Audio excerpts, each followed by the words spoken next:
Hey, church family. I wanted to take this opportunity to provide you with another word of encouragement as we continue to pray for the end of this pandemic. Now, as people of faith, it's important for us to always remember that our life here on earth, well, it's been compared to a vapor of smoke. And while I realize that the coronavirus pandemic has completely altered our lives in many unexpected ways, I believe that we would all do well to remember the encouragement that James presented in the 4th chapter of his epistle. It's there where he declares, "Come now, you who say today or tomorrow we will go to such and such a city and spend a year there, buy and sell and make a profit. Whereas you do not know what will happen tomorrow. For what is your life? It is even a vapor that appears for a little time and then vanishes away. Instead, you ought to say, if the Lord wills, we shall live and do this or that." Christian, listen, the limited amount of time that we all have here in this world, it ought to be lived by faith. We ought to be living by faith in the one who already knows the end from the beginning. And if we're truly walking by faith with Jesus Christ, well, then we no longer need to fear what will happen in the future. We no longer need to worry about what's going to happen tomorrow. In order to prove my point, we only need to look as far as the hall of faith, which is found in Hebrews chapter 11. It's there where Paul presents us with a list of the faith that was demonstrated by the Old Testament saints.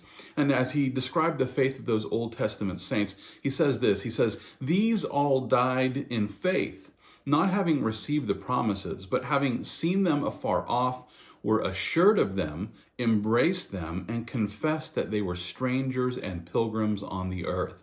For those who say such things declare plainly that they seek a homeland. And truly, if they had called to mind that country from which they had come out, they would have had opportunity to return. But now they desire a better, that is, a heavenly country. Therefore, God is not ashamed to be called their God, for he has prepared a city for them." Without debate, all of these Old Testament saints that Paul was writing about, they all died. We know that they all died, and yet, according to Paul, they all died in faith.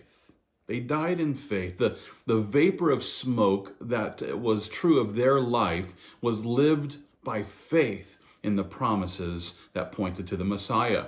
And therefore, rather than attempting to establish their own kingdom while they were here on earth, they quickly confessed that they were nothing but pilgrims passing through.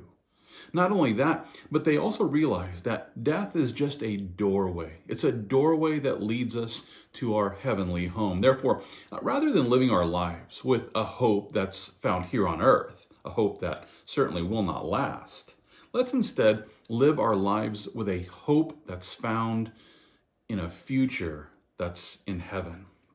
In this way, I believe that the born-again believer, we no longer need to fear the future.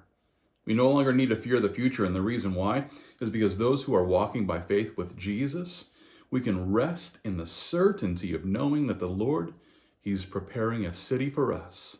And it's a city which will be free from every sort of suffering, and it will be free of this forevermore.